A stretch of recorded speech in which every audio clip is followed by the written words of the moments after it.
বলেন?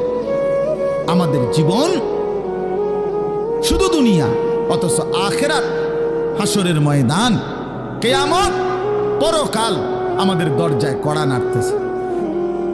প্রতিনিয়ত আমাদের সামনে যে মানুষগুলো মৃত্যুবরণ করতেছে, এরা যেন আমাদেরকে হাত নেড়ে নেড়ে, কড়া নাইরা নাইরা যেন বলতেছে, আখিরাতের দিকে যাচ্ছি, তুমিও আইসো। ঠিক না? এই জন্য কবর জিয়ারতের দোয়া আছে সালামের সাথে। ওমর ফারুক ভাই নিলা হারে বেটা, বেচারাও আমার তো বড় বক্তা, ওরা নিচে বলছে হায় হায়। তো কবর জিয়ারতের দোয়ার মধ্যে,